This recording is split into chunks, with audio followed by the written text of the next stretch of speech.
Assalamualaikum warahmatullahi wabarakatuh. Oke, Warahmatullahi wabarakatuh. kembali lagi dengan Al-Bagir Ustadz WA dan masih stay di channel Ustadz WA Official. Oke, buat teman-teman saudaraku, kali ini kita akan masih tetap dalam session ngopi bersama Ustadz. Dan kita akan membahas yaitu satu tema, yaitu keutamaan daripada Bismillah. Keutamaan daripada satu ayat ini menurut pandangan ustadz-ustadz atau kiai-kiai atau gus-gus yang berada di bidang hikmah atau bidang spiritual. Kali ini saya bersama saudara saya, ini ada bisa kita panggil Mbah Ali Kubaidi. Ini salah satu saudara saya, liting saya di pondok ya Mbah ya. Oke. Sambian namanya dewe ya. Sak nampan gitu. Runtang-runtung bareng gitu. Dan alhamdulillah saat ini beliau menekuni di dalam bidang hikmahan atau perhikmahan atau dunia spiritual seperti itu. Oke, langsung saja kita tanya sama beliau ya kan. Jadi Mbah, menurut panjenengan itu kan banyak sekali ya kan ayat-ayat yang mempunyai, dan memang semua ayat Allah dalam Al-Quran itu mempunyai fadilah keutamaan yang luar biasa. Nah, ada ini satu ayat yang mungkin kita selama ini sering mengucapkan, bahkan hafal, perlu ngerti artinya, cuman kadang nggak tahu fadilahnya. Ada ya, ini termasuk salah satu ayat itu ayat Bismillah itu. Nah, menurut panjenengan apa sih fadilah daripada ayat Bismillah ini? Oke. Ya, assalamualaikum warahmatullahi wabarakatuh. Waalaikumsalam warahmatullahi wabarakatuh. Dan kita akan menjawab pertanyaan dari saudara kita yang paling ganteng ini sendiri, Ustadz WA. Yang insya Allah kita akan membahas masalah keutamaan Bismillah. Dari beberapa ulama-ulama yang terjun dalam bidang spiritual atau bidang ilmu hikmah. Ya kan sering, biasanya kalau orang itu terjun dalam bidang spiritual atau ilmu hikmah, akan sering menghadapi suatu permasalahan yang 1001 permasalahan, bahkan 1 juta permasalahan yang akan dihadapkan kepada seorang ulama tersebut. Dan di sini kita akan bahas masalah kekuatan ayat Bismillah dalam bidang spiritual atau dalam bidang ilmu hikmah. Begini, ada pernah salah satu orang itu pernah. Nah, itu nyata. Waktu itu ada orang itu sakit keras, dan dia itu mencari pengobatan dari medis, mencari pengobatan dari non medis, herbal, tapi belum menemukan kesembuhan lah, malah mungkin sakitnya tambah parah. Dan dia mendatangi salah seorang ulama yang notabene di daerah Pati lah. Di suatu daerah ya, ini tepatnya di Pati ya, gitu. Nah, di situ dia cuma dikasih selembar kertas. Ya, terus kertas itu disuruh nanti kalau sampai di rumah kamu ambil gelas, beri air, terus kasih garam sedikit. Terus kamu bakar kertas ini, dia gitu. Sebelum dibakar, waktu di rumah, dia sampai di rumah itu ya, kertas itu dibuka, dia itu melihat tulisan Bismillah. Loh, ini kan cuma Bismillah, tapi dia mantap lah. Oh, dia mantap lah, intinya mantap lah, mantap. Nah, itu kertas itu dibong, terus dicelupkan atas perintah seorang ulama itu. Saus itu banyu niku dibong. Dia itu bercerita sendiri, orang itu bercerita sendiri. Nah, bercerita sendiri. Nah, setelah kertas itu dibakar atau dibuang ya, terus langsungan diminumkan, terus yang sisanya itu disuruh membasuh di kepalanya. Dan alhamdulillah dengan berangsur-angsur lewat detik itu 1, 2, 3 hari, alhamdulillah diberikan kesembuhan oleh Allah Subhanahu wa Ta'ala. Alhamdulillah. Itu luar biasa ya. Alhamdulillah, itu cuman dari sedikit lah dari contoh ayat secuil ayat yang ada di Al-Quran, ya kan. Itu cuman dari Bismillah, padahal kan tahu sendiri Al-Qur'an itu ada berapa ribuan ayat. Ribuan ayat. Baru satu ayat saja keistimewanya sudah seperti itu. Ya kan? Terus di sini juga ada Ustaz. Ada juga ini nyata. Dan ini kisah ini nyata. Begini. Pada waktu itu ada orang itu memberikan anak yang bebal. Apa kuwi? Bebal itu bodoh lah. Ya bodoh lah. Cara wong itu ya ora apa-apa iki. Iki pemirsane akeh wong Jawa juga. Dan awake dhewe jelas wong Jawa kan. Ketimbang ngomong bahasa Indonesia lucu juga. Gendeng. Ya cara moro. Gendeng, moro ning gone kiai ngono. Terus lah bah niki nganu non bayahe niku pripun ngono. Cara wong ngomong. Bayahe niku pripun anake kula niku to. Wis tak warai ngulang ngene gak genah, tak warai ngene ra genah.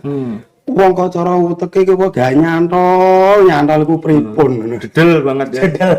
Dedel. Niku tenan. Dan itu nyata. Nyata tenan. Saking dedele saking gedhe sampai wong tuane iku sambat, sampai cara gampange nang kono kanca-kancane do ngece. Ngece si anak tersebut. Si anak itu.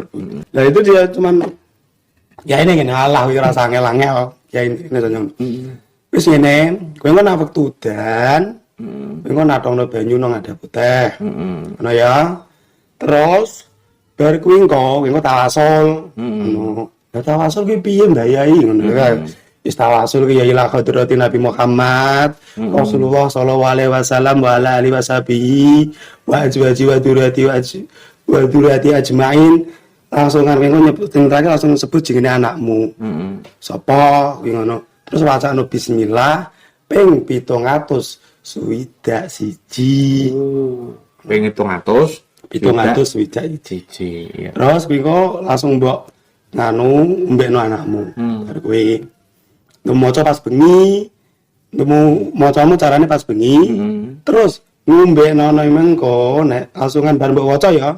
Mengko langsungan dokono nang dhuwur kentheng. Banyune kuwi engko nek esuk lagi diombekno anakmu. Lah kuwi lakoni selama ping 7.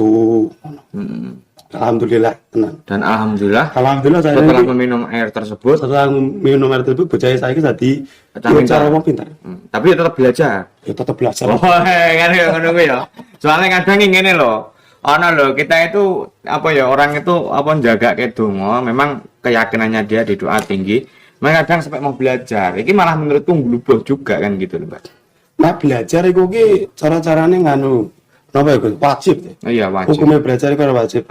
Dan di sini keutamaannya ngene lho, Gus. Keutamaannya ngene. Jadi nek cara wong ku nganu miretke utawa nglafalke sebuah hikmah atau ayat tertentu dengan sendirine kuwi wong pikirane nang atine ngono lho ya. Iku dadi seneng. Iya betul. Dadi seneng belajar, dadi seneng maca. Jadi bukan krana otake kuwi langsungan malah celing gak. Jadi ana keinginan sing kuat ngono lho. Ada keinginan yang kuat. Ana keinginan sing kuat sing muncul nang atine kanggo nglakoni iki, kanggo iki. Dia bersemangat akhirnya. Dan akhirnya ndene dadi bocah pinter. Iku nyata tenan. Iya betul. Terus ngene Gus sing ngajeni Gus. Nek gelem kan ada tingkatane. Tingkatan awal iku cuma lakoni ping 3. Nah, tingkatan nomor gampange ping 7 iku dilakoni ping 7. Lah tingkatan sing terakhir iku lakoni ke 40 dino. Dan iku nek sampai wis ping 40 untuk miritke ning wong tuane iku ya. Langsung dilakoni rumah. Wi bocah iso duwe IQ sing luar biasa cerdas. Insyaallah. Itu menurut ulama-ulama yang sudah membuktikan. Menurut ulama-ulama yang sudah membuktikan, ulama-ulama sing wis tahu lah. Digampangi diparani wong, dijalui tulung wong, lan diparingi sebuah amalan yaitu bismillah dan akhirnya wujud niku. Dan akhirnya mendapatkan barokah walhamdulillah dari Allah melalui asbabiyah doa daripada ulama tersebut. Betul. Salah satunya adalah doa bismillah. Bismillahirrahmanirrahim. Dapat ayat bismillahirrahmanirrahim. Dan iki cara ana meneh Gus iku sing kisah sing luar biasa tenan. Iki nyata. Itu ceritanya nang kene ana wong niku yo moro lah nang gone seorang ulama. Moro nang gone seorang ulama. Lah terus ulama niku ki cara-carane niku yo gampangnya ki disanjangi assalamualaikum silaturahmi biasa lah nggih. Dia itu konsultasi. Lah sebelum ini kok arep nambahno dulure. Lah arep nambahno dulure kok jarene dulure ki genah ra genah kok ujug-ujug ki kok wonge bakal ngalas iku wonge pingsan. Balik kok ngalas. Balik kok ngalas pingsan. Balik kok ngalas semua ngarit atau itu ya kong sawah. Oh sawah lah. Yo sawah itu. Kaum tani. Oh iya. Gitu. Kaum tani ini kong sawah kong ngarit. Lah tekan omah pingsan. Lah basa pingsan niku cara gampangnya niku ki digugah diapake gak gampangnya nongko ki gak iso ber. Ya pingsan tenan tapi sampai kan nafas. Datuk nganu detak jantungnya masih sih. Sampai akhirnya digawa nang rumah sakit. Digawa nang rumah sakit ya di gampangnya nang kono diobati ada begitu tapi gak ono hasilnya. Malah kondisi fisiknya itu semakin menurun. Nah terus niku gampangnya langsungan moro nang kene salah sisine ulama kuwi ya mbahipun langsungan sanjang. Mbah Yai niki kula niku gak ada bapake kula niku bar sawah kok malah tekan omah pingsan gak kena apa-apa ya ora tatu ora apa kok juk pingsan. Niku pripun ngono. Setelah dicek nang dokter, penyakitnya itu jantan nyatane normal, semua sehat. Tapi keadaannya seperti itu. Tapi keadaannya semakin menurun, fisiknya semakin menurun. Terus Kiai ini ngene. Ya yo wis ki lho kan oke wacana gampangnya bismillah ki lho ya ngono wiridno bismillah ping 40 sampai ping gampangnya 7 ngambelan. Sampai ping 7 40 kali selama 7 hari atau 7 dekade. 7 episode lah. Nggih, gampangnya ngono. Jadi iki gampangnya ngeten ya cara metode padha kanggo banyu putih. Banyu putih niku ditokoke ning di banyu putih nang gelas ngoten nggih. Diparingi garam sithik. Terus niku tawasul, biasa tawasul nggih. Langsung sebut nama sipulan niku wau. Terus diwacake bismillah ping 40. Niku langsungan disebulke banyu diombeke. Alhamdulillah. Bibarokatil bismillah dan bibarokatil ulama niku wau sadar. Sembuh. Nggih akhirnya sembuh. Alhamdulillahirabbil alamin. Akhirnya sembuh. Dan itu orangnya masih hidup sampai sekarang. Orangnya masih hidup sampai sekarang. Karena ada kata awake dhewe pengen ndelok kesaksian ya iso ya to. Iso ikut. Ayatnya Gusti Allah. Niku cuma dari satu ayat saja. Satu ayat bisa mengatasi 1001 bahkan jutaan permasalahan. Tapi kesemuanya itu dari ridho Allah tetap. Iya. Dari ridho Allah. Semua tetap ridho Allah. Makanya saya tuh sering dengar ya mbiyen niku abah iku guru kita itu dulu pernah bilang. Jadi apa ya sebetulnya tombol itu tergantung sepiro mantepe kita. Baik saya sing njaluk tombol sama yang minta tombol. Jadi ada sinkron dalam tanda kutip di sini. Abah itu selalu bilang, eling ya lho Mbak awake dhewe lho. Zaman biyen nek awake dhewe dulu pangestu dalam kata tanda kutip kita mungkin mengapalke Quran, kita mengapalke manakib, kita menghafalke beberapa hadis. Lalu kita suan sama Abah, njaluk ridho, njaluk pangestu, njaluk donga. Terus Abah bilang ngene, "Wis, ayo awake dhewe ndonga bareng-bareng." Kayak ngono kuwi lho. Zaman kae lho. Jadi kan memang apa ya? Konteks itu harus benar-benar saya berdoa, ulama mendoakan kita butuh akan suatu fadilah daripada keutamaan doa tersebut dan ulama pun juga mendoakan dengan ikhlas dan semoga di dalam doa tersebut dengan izin dan ridha Allah bisa memberikan manfaat kepada yang lain. Betul. Kayak ngono kuwi lho ya toh. Jadi memang itu hal yang selama ini sing sering diremehke awake dhewe atau diremehke secara umumnya bahwasanya bahkan aslinya mengucap bismillah atau mengatakan atau melafalkan bismillah itu sendiri itu disepelekan koyo ajar maca bismillah wae kok wegah gitu kan. Lah, saya tuh selalu bilang kayak ngono kuwi lho.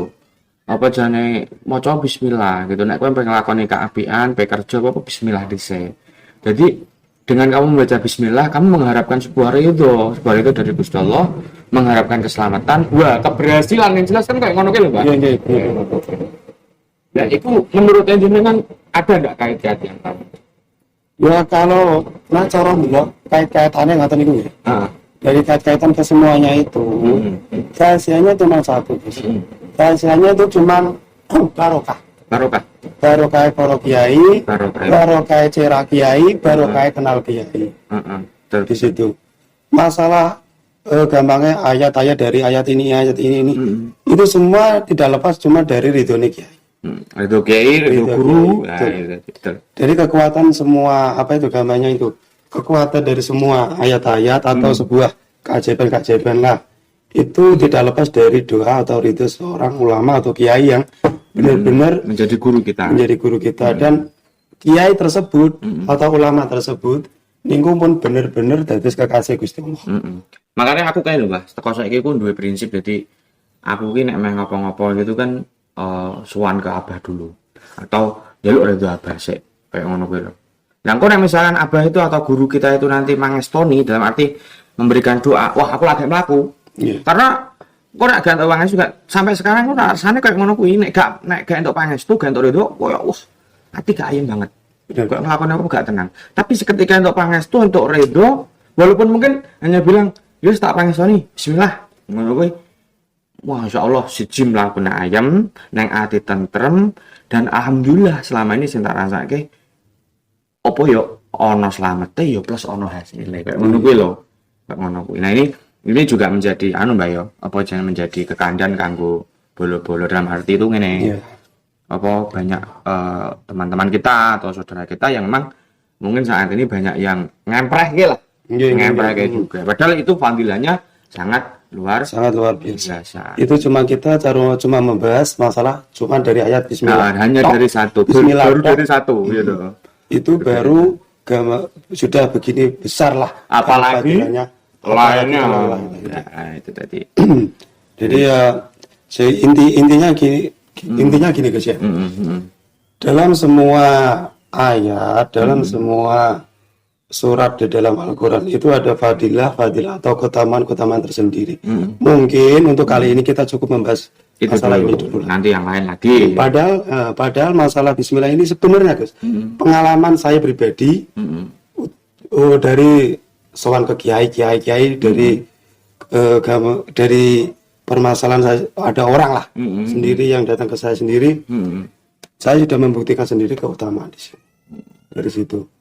Tapi semua itu tidak lepas dari barokah guru. Sing utama niku ki cara-carane barokah guru. Ayem metane cara wong urip iku di barokah guru. Kaya-kaya awake dhewe arep lunga, tapi nang kono ki dikeki gampange niku ATM. Dikeki ATM sing nilainya triliunan, sing awake dhewe gak bakal entek. Betul. Iku lah barokah nek cara diemrano donya lah. Nek diemrano donya barokah iki perkara nek digawe gambarane donya ki awake dhewe lunga, tapi disangoni ATM, lah digawe nomor PIN, terus isine saldone ki triliunan. Ayo, kandan ta. Donya wae ayem tentrem. Apa meneh? Iku dari nek digambarke sangaran donya. Nek digambarke sansaya.